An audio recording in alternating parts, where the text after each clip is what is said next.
Hi everybody, Nick Blazier here, and I'm back with another Extreme Gammon tutorial. And today I'm going to talk a little bit about playing against the artificial intelligence for practice. So that's one of the other, as I covered in my first video, is one of the other main features of this software is that you can play against it. So whenever you start up the application, it'll ask you what you want to do, and one of those options is to play a new match or a new unlimited session. You can always go to File, New, Match, or Unlimited games in here too. To clarify really quickly, a match is going to be you're going to choose some number of points that you play to against the bot, and unlimited games is just you play forever and keep track. So you can see I'm like in a couple game session here where I am down 1 point overall and my opponent's ahead 1 point. Um, so I recommend if you're just getting started with the game and you're not really sure which one you want to play, unlimited games are always going to behave the same. So I think that's a really nice place to practice and make sure that score oddities and things like that aren't changing the output of the player to the decision. It's like a whole extra layer of analysis that you just don't have to worry about if you just play unlimited games. That part of it is at least always the same. When we play a match, how far away from winning the match you are is going to influence a lot of different things in the game. This is mainly what my book's about, by the way, is how to adjust from that. So I think what I recommend in there too is that you build up your foundation playing unlimited games. But whichever you choose, oh, one more thing about that though. Actually, I'll jump into the match dialogue here. Um, so when you choose a new match, you get to choose how long the match length is. If you're playing on some like mobile application or some gaming site, I play a lot of games on Board Game Arena, and there a lot of like a typical format for backgammon on other websites is going to be just a single 1 point match. You're just playing to see who wins or loses the game. You don't care about gammons or backgammons or the doubling cube or anything like that. And so if that's like your main outlet for playing, the way to improve is to play 1 point matches then and just not care about it at all.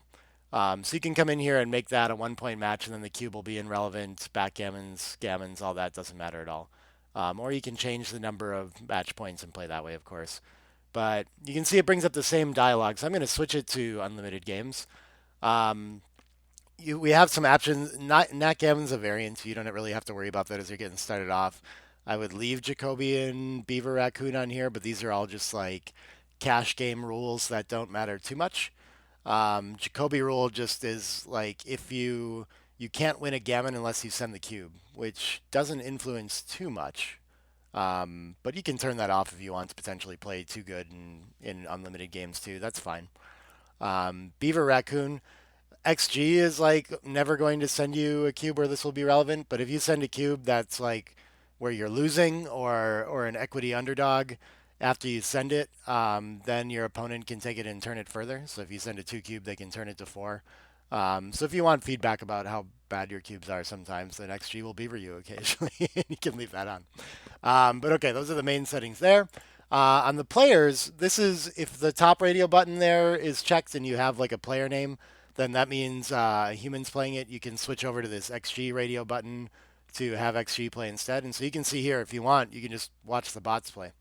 Um, but yeah, you can jump here and choose a player. If you don't have any of those, you can click New Player and create one there to use. So you can create something to track your profile long term, which is nice. None of these really matter too much. And then your opponent, you can choose to just play against yourself and go back and forth there. That might be good practice, getting used to like looking at the opposite side of the board and dealing with all the decisions. Or you can just play against some variant of the artificial intelligence and see what it does. So XG Roller Plus Plus is the strongest variant, but again, you're going to need a fairly strong CPU to be able to play this at a reasonable pace. Otherwise, it's going to take a long time to think about every decision and process out what the answer will be. So it's nice to play for practice against the strongest version that your computer can handle. Extreme Gammon tends to be like I think it depends entirely on the neural nets, and it's pretty strong, but like a fairly high ply level. Um, Champion I think is 3 ply, and then professional might be 2 ply or something like this. And then if you want to play against like not perfect play and like have some amount of errors in there and get into other positions maybe, then you can play against one of these other like levels too. And I don't know exactly how XG makes itself like play at whatever level it suggests. I don't know what the algorithm is for that, but you'll see it'll make mistakes along the way and kind of it'll be maybe it'll feel in some way more like playing a regular opponent because you won't just know that every decision they're making is perfect or something like this. To me, I'd rather just get punished by the highest level of analysis on here.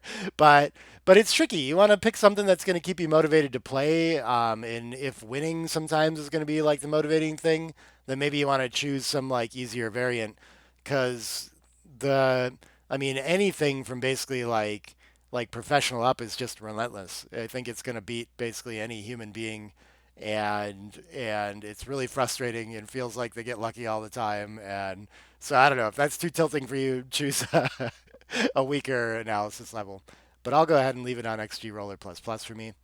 Um, the other things we have here, we'll get into game mode once we start playing a little bit, but we have a lot of good options there. Nothing too important there. Do I want to get into that right away? So I'll just show you a little bit of play first, and then we'll mess with the game mode. And the clock, you can set up something so it has clock if you want to practice for like live tournaments and being having some time on your decision, things like that. Of course, the bot has no problem getting its decisions in time. So yeah, so we'll just start with the free mode here, and then we'll talk about these other modes afterward too. So in free mode, it's just going to pick a role for my opponent. They're going to make their play. And if I want to go back and look at that decision, I can see like why like what other candidates were out there, how good it is. And so if I'm ever like what was that play that XG just made, I can go check that out after the fact too. I just click the board to roll, or I can click the cube to double if I want to do that. But at any point, if I'm not sure what to do as well, in this mode, of course, I can shuffle the checkers around and look at it. If I want to rethink my move, then I just hit the backward blue arrow and send it back that way. I can switch the dice. So when I click this, it's always going to play the left number first. If I click the dice, it'll put the 2 on the left, and then I play that first. So that's the interface stuff. I don't know. You get used to that for sure. But in free mode, if I ever want to know if I'm like confused about the play, I can hit this light bulb, this hint button, and it'll tell me what it thinks is the best move. And oh, we have a small thing to cover here too that we skipped yesterday. But so it's telling me 24 to 16 with the arrow is what I should do. And so if I hit hint again, it'll just make that play, or I can make some other play of my own. But it's a good way if you're kind of like practicing and stuck and you're like, I don't know what to do with this. You can hit the hint and see that and get some feedback. And you can always go back and kind of analyze your moves and things like that too. So a couple features I actually skipped yesterday though. I talked about all these analysis settings, but I'm not sure if I talked about what this book here means. The book means that there's like a set of opening positions that have been rolled out. I talked a little bit about how rollouts work and how I mean, not that you need to use that to analyze your positions necessarily, but XG can just play the game out a bunch of times and see what the results are and get an average that way instead of making a neural net prediction. And so some people we can see in here who did this one, generated by Stephen Carey, it says on in March of 2013.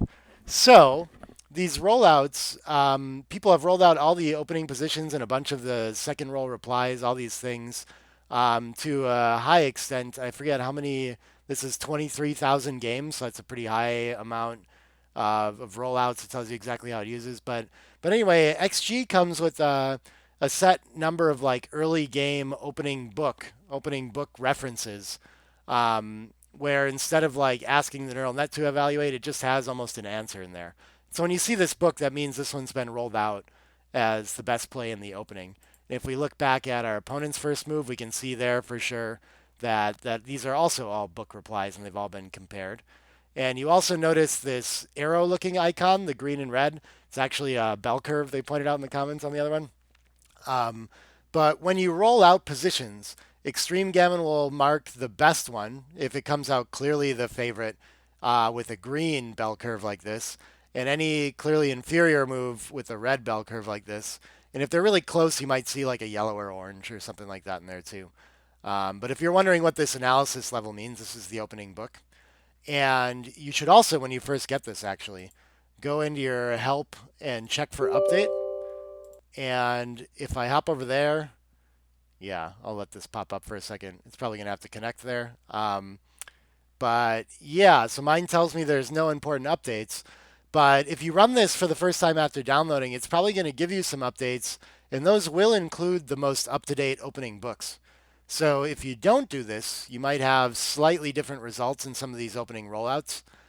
So really good to go there and do that check for update. Make sure you get on the latest version available. But so that's the opening book. These are all the features of being able to play in free modes. We'll go ahead and make that play. And we'll talk a little bit about the other game modes. So what's nice about this is it's wide open. In that, like, anytime I want to go study a move, I can check it out. I can run these at higher levels. I can kind of look over positions and just like study everything going on, right? So this is just free to do whatever I want. I can ask it, oh, do I have a cube decision yet? Where am I at with that? And it tells me I should actually roll the dice instead. So this is pretty nice if you're going to like be pausing a lot and studying and want to go back and look at your mistakes, all these things too. Also in this mode, you can see the pip count is visible. I didn't talk about that yesterday. If you're like really new to backgammon, pips are the number of spaces you need to move to get off the board. And this is commonly, while you're playing in real life, like a super important metric there as well to understand like strategically what you should be doing. So in online play, just having that readily available is super helpful for helping you make decisions. Um, but but usually when we play live, over a real board, we're going to need to come up with that data somehow on our own. So there's different play modes if you want to get like more realistic practice that allow you to hide that pip count and things like that too. So let's look at those game modes a little bit for a second here. Let's go to, I got to remember which menu it's in here. I think it's in options. Oh yeah, options game mode. Okay. And apparently we have some shortcuts like F2, F3 to switch those up if we want. So tutor mode is a really interesting one for practicing. Let's see what that does real quick. We're going to switch it to that. We're going to roll the dice. And what tutor mode does is, I think the best play to me is going to be to make the bar point here on head. But if I make some sort of mistake play, something a little bit worse, like this, and hit the dice, the tutor is going to analyze it and say that the eXtreme Gammon disagrees with my move and thinks I made a blunder. And so what I can do at that point is see a hint. I can reconsider and try to find a better play, or I can make my play anyway. And what this will do as well is, even though I can, after the fact, make a better play, I think it will also track in the summary here that I had chosen a 0.347 mistake here, and it'll keep that in my performance rating too, and things like that. So it's a nice way to still be able to select the like best move and progress through the game as it should go, but still be on the hook to make the decision yourself and still get tracked for when you do make mistakes. Um, it's a nice time to talk a little bit about PR down here too. Um, so PR, your performance rating. I mean, as you're getting just starting with the software, don't worry about it. You can see that I made one mistake and it says I'm at a distracted level. They go up. They match actually the opponents in the game mode that we looked at. So there's like intermediate, advanced, expert, world class, and world champ. All these things. In long run, these are fairly useful distinctions for like what class of performance rating you play in across like hundreds of games. But across a couple decisions, they don't mean a whole lot. What your performance rating is the amount of equity you've given up, like the difference in equity between your play and the best play, divided by the number of decisions you have. And so if I continue to play this game out perfectly, I'll just have this one, and this PR will keep dropping. There's actually a formula we can look at in here if we want as well. If you ever have questions actually in this help menu in the index, there's like just a ton of really great. It brings up a window, so I'm going to bring it over here so you can see it too. But there is like every question you have about Extreme Gammon is answered in here. And so we can go like look over at performance and see how is the rating computed. It tells us right here. It has this formula about like equity divided by decisions, and it also multiplies by like 500 to give it to make it like a round number instead of a decimal. So yeah, there's if you're ever like really curious about digging into the weeds with any of these kinds of things, you can find that in the help menu too. But yeah, so all that to say that it's nice to track like what mistakes you made and how much you gave up, and be able to go see in the review what mistakes you made. But try not to get too like discouraged or preoccupied with the performance rating while you're practicing or anything like that either. Where you want to care about the performance rating, and I'll get into this deeper in the future, but you can see up here, you can look at profile results of players. And so as you accumulate a lot of games on here, it can be interesting to look at this for sure and see what your performance rating is across like many games. And this is still even like a relatively small sample. I have it on Extreme Gammon there, so this particular profile is just the one that I play on here with apparently. But I can look through all my results and like everything that I've done in various different matches and sessions and things like that. But yeah, eventually in one game performance rating doesn't mean almost anything. But in the long run, it means everything about your study and how you're doing. This is the opposite of how you want your graph to look. So in the long run, it says I was playing around a 4 when I first started practicing on this profile, and I've trended down towards like closer to a 5 or something like this. And you can separate out by your checker PR and your cube PR and all these things like this. But as you accumulate practice, it's nice to see this like trend in the right direction for sure. So that's the sort of place where performance rating should matter to you. But in this one summary output, it doesn't mean too much. Okay, I'll get back to that someday. But so back to game modes. Tutor mode is going to allow us to get suggestions when we miss out on a play. So maybe I think, well, I've got all these threats here and I should double. Let's see what it thinks it's a little bit early. So I can see the hint and see that I'm just a little bit shy here and move on from there, right? That's the tutor mode game mode. So if I hop up here to some other game modes, I also have teaching mode. I'm not sure I remember exactly what this one does. We'll figure this out as we go. Um, I think I'm going to hit twice. After you make the decision, I think what it does is it shows you the output afterward, and then you just move on. And so it like confirms or denies your decision, right? So I sent it, and it's going to show me the output right away. My 4-1, I think I'm going to hit and cover, and it says, yeah, that's a good one. So we'll see what it does if I make a big mistake here. If I slot 2 points, what do you think of that? Not the right idea, it says, right? And so it's going to mark this and give me like feedback on the play without having to hint it afterward right away.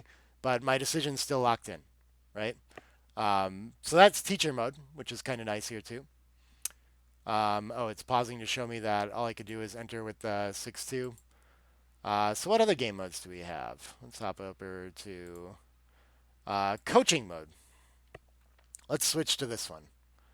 I want to take this. And let's see if it's going to stop me at something. I should make some big mistake here, I guess. Fours. Ooh, this is definitely possible to make a big mistake. Let's go ahead and... This might be too big. Is it gonna... No, did I... Oh, I did this okay. Oh, cool. So what it's doing is it's not showing me all the numeric outputs and exactly what's right or wrong, but it's showing best play and things like that. So, okay, we're on the roof. Let's hope we get to enter and get some sort of decision here. But yeah, there's all these different variants of like practice that you can play with, right? So getting familiar with like whatever keeps you motivated to keep playing through it is going to be really important. And like getting digged by tutor mode on every little like mistake can be a pain. So switching around to some of these other modes and seeing if you like those a little bit better can be good too. Competition mode is gonna, you see, take the pip count off, no feedback about the plays or anything. You can just see what play was made. And then I remember Iron Man mode I thought got rid of, what does this one change? Okay, I cannot get out of Iron Man mode while playing. I wonder if in competition mode if there's anything different. I think this just means like no features or feedback or anything are available. Um, and so what is this? There's a custom mode on the bottom too. I think we must have in settings some way to set up what custom mode is exactly. And so, yeah, we can see in here, we can play with all the different, should we see the equities? Should we see the pips? Should we see errors? Wait, so all the things we saw turning on and off in those different game modes that we were choosing from, you can come customize your own set if you want. And you'll also notice that in these, when you use tutor mode, you have lots of options to configure this as well. Specifically, what level it's going to analyze your hints on. So if the XG Roller Plus is like taking too long to give you feedback about your moves, you can change that to a lower setting. And also, if you want, yeah, tutor mode. Let's see. Okay, so I think in tutor mode by default, is it just going to do these? Can we change this? Oh, we can change this. Okay. Yeah. So so what we can do is instead of being warned on like every time we make, you can change like what level it's going to give you feedback on in tutor mode as well. So any play difference is going to be like in those little granular, should I split or slot in the opening rolls, it's going to poke you and say, hey, that wasn't perfect. And then if you want it to be like this point oh 0.02 or higher, you can do that. Or if you want it to save its feedback for when you make like a point 0.08 error or higher, you can do that. And all these different play levels, I think, may be configurable as well. Um, and so it'll offer help for it, you can choose which kind of decisions, whether it's checker or cube or all this. So lots of ways to like configure your exact playing experience when you're practicing against XG2, which is really cool. Um, yeah, one other setting relative to that too. So I went to settings in the menu here. We can see it was options and then settings. Um, you can choose what level you want your feedback to come in at as well here.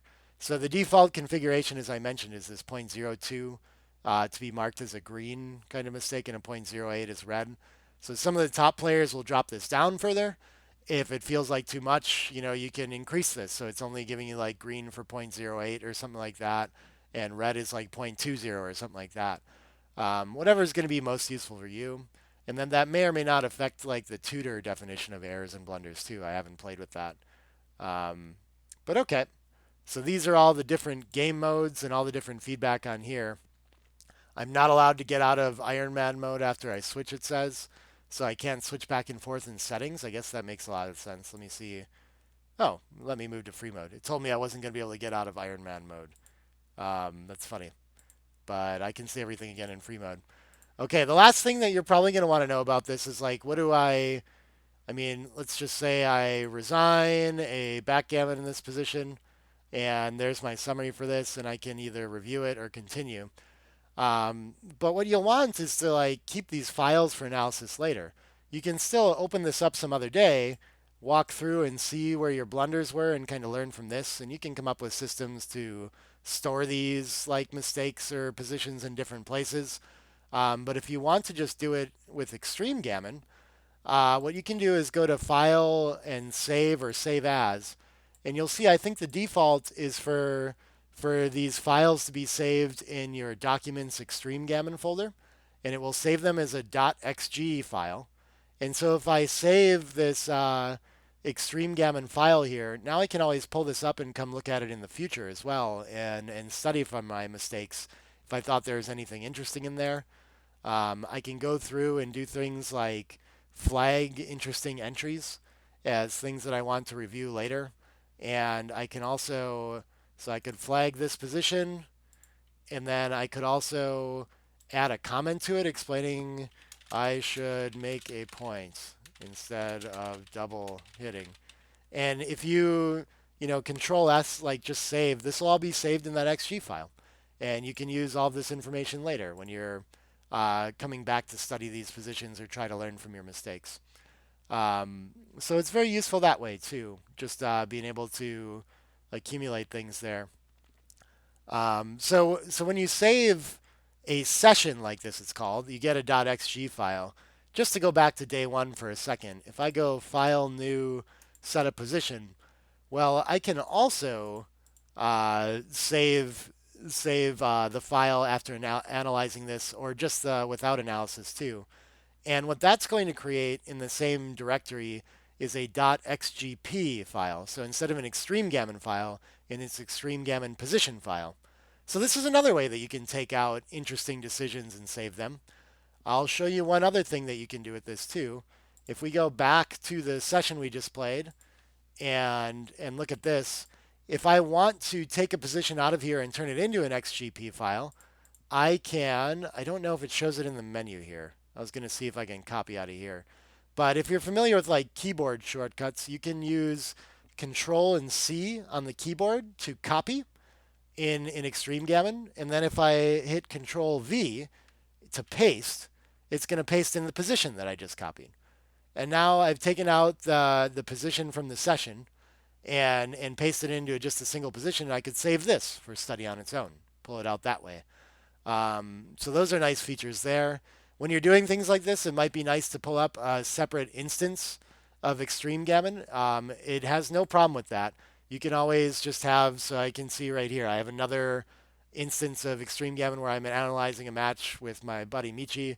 I ran into this very difficult double fives play. I mean, this is fun. Why does Extreme Gammon want us to do this? I don't know. I can't explain it yet. But this is the kind of stuff that comes up when you play against the bot and are trying to learn, and you got to figure out. It doesn't tell you why. You just have to try to work with its feedback and figure out why that might be a better play. But anyway, the point of that was that now I could go Control C in my match window, come back to my position window, paste it here, and now I'm not like losing my session necessarily, right? It's not disappearing from the focus, but I have this that I can save as a single position now too. So this is very useful for studying and pulling positions out. And again, when you're in here, I can't like modify the position like I could in position setup. But if I want to go experiment with this now, I can ask, well, what if my opponent didn't have a blot? Would that change the play? And I can just clean that up and put it on the 24 point. Let's see what it comes up with. No, that's not the primary feature. Okay. So maybe I have some other things to mess around with to try to figure out what makes this play best, and I can learn from it more there. And so taking positions that are interesting or difficult to you out of your practice sessions and working on them as individual positions is a huge study tool with Extreme Gammon as well.